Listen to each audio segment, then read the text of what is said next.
Hello friends, नमस्कार and welcome to समाधान। साथियों, उम्मीद है कि आप सब अच्छे होंगे और साथ ही साथ आपकी स्टडी भी अच्छे से चल रही होगी। बिहार कर्मचारी चयन आयोग बीएसएससी, देखिए बीएसएससी में 2023 में इंटर लेवल का वैकेंसी आया है और 2023 से इसमें देखिएगा तो लगभग 36 लाख आवेदन आए हैं, जिसमें कई फॉर्म को रीओपन किया गया था। अभी लेटेस्ट इसमें जो दो सबसे बड़े पद थे, एक तो एआरओ है। हालांकि एआरओ राजस्व कर्मचारी ये तो अभी इसमें से 10+2 में से निकाल लिया गया है अधियाचना, लेकिन पंचायत सचिव इसमें बचा हुआ है। तो इस दोनों भर्ती पर एआरओ और आपका पंचायत सचिव पर डिपार्टमेंट से यहाँ पर रिप्लाई मिल चुका है। क्या वस्तु स्थिति है इस वैकेंसी की।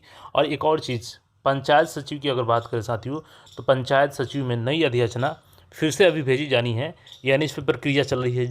जो हमें सूचना प्राप्त हुई है वो सारी जानकारी और विथ प्रूफ आपको दिखाऊंगा सारा चीज़, क्योंकि आपने हमारे वीडियो में एक खासियत देखा होगा, जब भी मैं कोई चीज़ बताता हूँ तो वो आपको विथ प्रूफ दिखाता हूँ। हर संभव प्रयास करता हूँ कि उसका अगर प्रूफ मिल जाए तो आपको बताऊँ। तो एक एक करके सबसे पहले हम लोग यहाँ पे एआरओ को देखेंगे कि एआरओ की वस्तु स्थिति क्या है। चूँकि ये तो ऑलरेडी 8,254 पद है।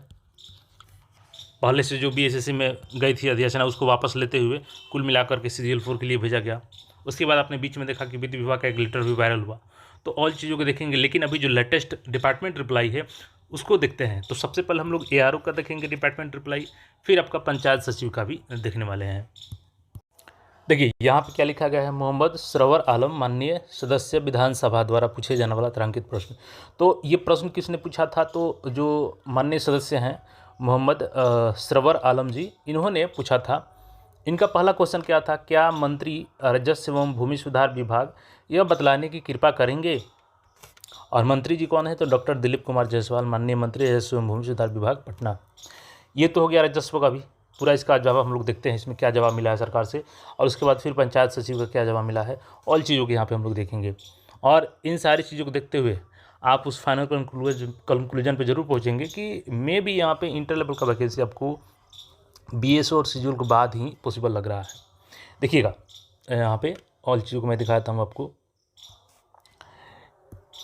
यहाँ पे क्या यह बात सही है कि किशनगंज जिला अंतर्गत कोचाधामन विधानसभा में राजस्व एवं भूमि सुधार विभाग में बड़े पैमाने पर राजस्व कर्मचारियों और अमीनों के पद पर रिक्त होने के कारण आम जनता को म्यूटेशन, परिमार्जन और भूमि मापी के हजारों मामले महीनों से लंबित पड़े हैं। तो मंत्री जी ने आंशिक रूप से इसको स्वीकार किया है, आंशिक स्वीकारात्मक है। यहाँ पे वस्तु स्थिति यह है कि कुल 8,054 राजस्व कर्मचारी के रिक्त पदों पर नियुक्ति किए जाने हेतु विभागीय पत्रांक 154 दिनांक 7 मई 2026 एवं अमीन के कुल 765। ये दोनों मैंने बताया था आपको ऑलरेडी कि अधियाचना गई है रिक्त पद पर। अब यहाँ से भी आपको प्रूफ मिल गया ना। कई लोग बोल रहे थे कि 20 मई तक अधियाचना गया ही नहीं है, सब लोग झूठ बोल रहे हैं। देखिए यहाँ पे 7 मई को ही ये कार्रवाई की गई थी। तो जो भी होता है वो विथ प्रूफ होता है। यहाँ पे रिक्त पदों पर नियुक्ति किए जाने हेतु विभागीय पत्रांक यहाँ पे दिनांक 30/12 द्वारा अधियाचना संबंधित आयोग को प्रेषित किया जा चुका है। ठीक है। आयोग द्वारा उक्त नियुक्ति की प्रक्रिया पूर्ण किए जाने के पश्चात पदस्थापन की कार्रवाई की जाएगी। साथ ही तत्काल कार्य के अनुरूप अंचल कार्यालय में अमीनों एवं राजस्व कर्मचारियों को पदस्थापन किए जाने का निर्देश विभाग स्तर से संसूचित है। पहला चीज़ कि जो 8,054 राजस्व का है सीट, वो अभी भी बीएसएससी के पास है। और किस लिए है, तो CGL4 में। ठीक है। तो अब ये जो वित्त विभाग लेटर है उसका क्या हुआ, थोड़ा सा उसको देख लेते हैं, फिर आगे का इसमें प्रश्न देखते हैं। तो देखिए जो वित्त विभाग का लेटर है ना, ये मुख्य रूप से क्या था कि बिहार राजस्व कर्मचारी एवं बिहार संवर्ग में नियुक्ति शैक्षणिक योग्यता के बिंदु पर दिए गए वित्तीय विभाग परामर्श के संबंध में। तो ये केवल परामर्श के लिए है। और इसमें क्या था कि सरकार ने ये निर्णय लिया था ना कि जो बिहार राजस्व कर्मचारी है सह अमीन दोनों का एक सिंगल संवर्ग बनाया जाए, एक सिंगल कैडर। तो इस पर वित्त विभाग ने सहमति नहीं दिया था और यहीं से बात बिगड़ते चली गई। और यहाँ पे वित्त विभाग ने ये भी कह दिया कि अब सब लोग मांग करेंगे अलग अलग सैलरी के लिए, तो आप यहाँ पे पुराने भर्ती से भर्ती करें, इस पर जवाब चाहिए। तो ये तो सारा अब डिपेंड करता है गवर्नमेंट पे ना कि गवर्नमेंट क्या करती है। अगर गवर्नमेंट ये तो नहीं बनेगा कंबाइंड नियमावली, कंबाइंड कैडरिंग का नहीं बनेगा, लेकिन अलग अलग तो भर्ती हो सकती है। तो मे भी यहाँ पे CGL4 में जुड़ सकता है। अभी ये डिसाइड नहीं हुआ है कि आपका अधिसूचना वापस होगी, क्योंकि वित्त विभाग ने अधिसूचना वापस के लिए लिखा था।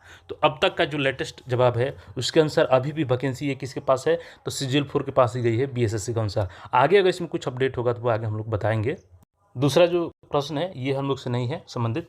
तीसरा यहाँ पर प्रश्न चलते हैं। तो तीसरा प्रश्न में क्या है कि यदि उपयुक्त खंडों के उत्तर स्वीकारात्मक है तो सरकार कब तक रिक्त पड़े अमीन एवं राजस्व कर्मचारियों के पदों पर बहाली स्थापना करने तथा DCLR कोर्ट के फैसलों को ससमय सीमा के भीतर लागू करने का विचार रखती है या नहीं, तो क्यों। अब यहाँ पे गोलमटोल का जवाब दे दिया गया है। उत्तर क्या है कि उपरोक्त खंड का 1 एवं 2 वस्तुस्थिति स्पष्ट कर दी गई है। मतलब ये बोले हैं कि जब भर्ती हो जाएगी तो ये ऑटोमेटिक सीट फिल हो जाएगा, तो आखिर भर्ती कब कंप्लीट होगी, ये जवाब इनको देना चाहिए था, जो कि ये लोग नहीं देते हैं। ये तो देखिए ये भी 21 का है, ठीक है। तो लेटेस्ट अपडेट के अनुसार अभी भी BSSC से अधिसूचना वापस नहीं मांगी गई है, यानी कि अभी भी CGL 4 के लिए है। बट आगे अब क्लियर होगा कि CGL 4 से वापस लेती है सरकार वित्त विभाग के आदेश पे कि नहीं लेती है, तो वो आपके साथ साझा करेंगे जो भी अपडेट होगा। राजस्व भूमि एवं सुधार विभाग देखिएगा लेटेस्ट 21/7/2026, यानी कि जो ये मंत्री जी जवाब दिए हैं। अब हम लोग बात करेंगे जो पंचायत सचिव वाला है। तो पंचायत सचिव में एक चीज़ लिख लीजिए, यहाँ पर नई भर्ती फिर से इसमें ऐड होगी।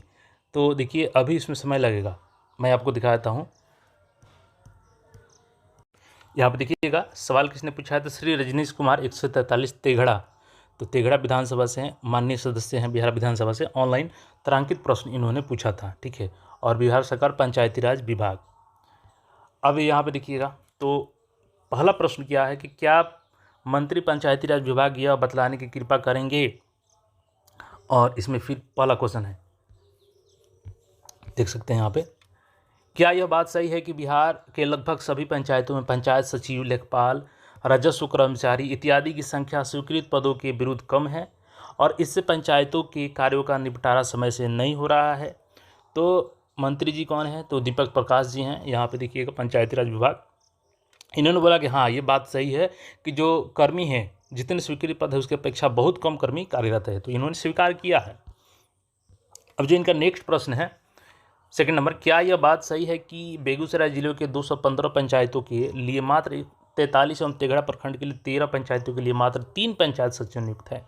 तो आंशिक स्वीकारात्मक, देखिए कितने कम कर्मचारी कार्यरत है। खुद मंत्री जी ने स्वीकार भी किया है कि हाँ ये बात सही है कि 13 पंचायतों के लिए मात्र 3, देखिए 13 पंचायत में केवल 3 पंचायत सचिव नियुक्त हैं, ये अपने आप में देखिएगा। और 215 पंचायतों के लिए मात्र 43 सचिव कार्यरत हैं। अब इन्होंने जवाब क्या दिया है, वस्तुस्थिति यह है कि जिला पदाधिकारी बेगूसराय के पत्रांक 1944 दिनांक 17/7/2026 द्वारा प्रतिवेदित किया गया है कि बेगूसराय जिला के 217 पंचायतों में 46 पंचायत सचिव कार्यरत हैं, जिसमें से तेघड़ा प्रखंड में 3 पंचायत सचिव कार्यरत है। यानी कि ये जो मंत्री जी ने जो सदस्य ने सवाल पूछा है वो बिल्कुल सही है। अब 3 नंबर जो प्रश्न है, यदि उपयुक्त खंडों के उत्तर स्वीकारात्मक है तो क्या सरकार उक्त पंचायतों एवं प्रखंड में पंचायत स्तर पर आवश्यक एवं निर्धारित कर्मियों के रिक्त पदों पर शीघ्र बहाली का विचार रखती है, हाँ तो कब तक, नहीं तो क्यों। तो अब इनका जवाब क्या है, वस्तुस्थिति यह है कि विभागीय पत्रांक 8532 दिनांक 27/7/2023 एवं सामान्य प्रशासन विभाग बिहार पटना के पत्रांक 14453 दिनांक 28 जुलाई 2023 द्वारा पंचायत सचिव कुल 3532 रिक्त पदों पर नियमित नियुक्ति हेतु समेकित अधिसूचना बिहार कर्मचारी चयन आयोग को भेजी गई है। तो ये 2023 में जो 3532 इंटर लेवल में वैकेंसी जुड़ी थी उसकी ये लोग जिक्र किए हैं, जिसमें बेगूसराय जिला के 147 रिक्त पद भी सम्मिलित है। अब इसके अलावा इनका जो नेक्स्ट जवाब है वो सुनिएगा। तो 3532 तो पहले से चला गया है। पंचायत सचिव के शेष रिक्त पदों का समेकित अधिसूचना भेजने की कार्रवाई की जा रही है। अब कुछ दिन पहले आपने सुना भी होगा कि 1300 प्लस BSSC को पंचायत सचिव की रिक्ति गई है, बट वो गई नहीं है। यहाँ पर सीधा मंत्री जी ने कहा है कि पंचायत सचिव के शेष रिक्त पदों का समेकित अधिसूचना भेजने की कार्रवाई की जा रही है। यानी कि अभी ये डिपार्टमेंट के पास ही है वैकेंसी और अभी गई नहीं है, यानी कि अभी इसमें टाइम लग सकता है। ये लोग अधिसूचना फिर से BSSC को लगभग 1300 जो पंचायत सचिव हैं उनका भेजेंगे, तो वो फिर से BSSC में ऐड किया जाएगा। और चूँकि अब हम लोग उम्मीद यही करते हैं कि BSSC बार बार फॉर्म रीओपन ना करे, क्योंकि ये लोग ये ना कर दे कि 1300 सीट जुड़ गया इसमें तो फिर से हम लोग रीओपन कर देते हैं। ये डेट यहाँ पे 21 जुलाई 2026 का है, यानी कि पंचायत सचिव का लगभग 1300 सीट अभी भी भेजा जाना है, ये भेजा नहीं गया है, BSSC को अभी प्राप्त नहीं हुआ है, अभी भेजा जाएगा। तो ये लेटेस्ट अपडेट है इंटर लेवल में कि 1300 प्लस फिर से पंचायत सचिव का सीट जाएगा। अब आप पूछेंगे कि सर इसमें तो 1300 नहीं लिखा है, तो वो जो हमें सूचना मिली है उसके आधार पर बता रहे हैं 1300 के आसपास हो सकती है, बट वो डिपार्टमेंट के पास है, अभी वो BSSC को भेजी जाएगी। यानी कुल मिलाकर देखें तो BSSC में जो वैकेंसीज हैं, तो CGL 4 में जो सीटें ऐड होनी है वो तो ऑलरेडी चली गई हैं, तो उनको तो ऐड कर देना है, लेकिन इंटर लेवल में अभी गई ही नहीं है, ये अभी जाएगी। तो यानी कुल मिलाकर का वैसे भी इसमें टाइपिंग भी है, अलग अलग चीज़ें हैं, इंटर लेवल में कई ऐसे पोस्ट हैं, तो वो तो लंबा प्रक्रिया चलेगी। तो उसके पहले आपका BSO और CGL 4 कंप्लीट होगा। अब देखना ये होगा कि इसको लेकर के कैलेंडर कब तक जारी होता है, क्योंकि यहाँ पे जब ये पूछा गया कि आखिर कब तक बहाली हो सकती है, तो इसका कोई जवाब इन्होंने नहीं दिया है मंत्री जी ने। तो बाकी इस पर आपका जो भी राय है कमेंट करके बता सकते हैं। हमारा प्रयास रहता है कि आपको जो सूचना उपलब्ध है वो दिखाया जाए विथ प्रूफ। तो बाकी अपडेट्स के लिए चैनल को सब्सक्राइब करके जुड़ रहे हैं। धन्यवाद।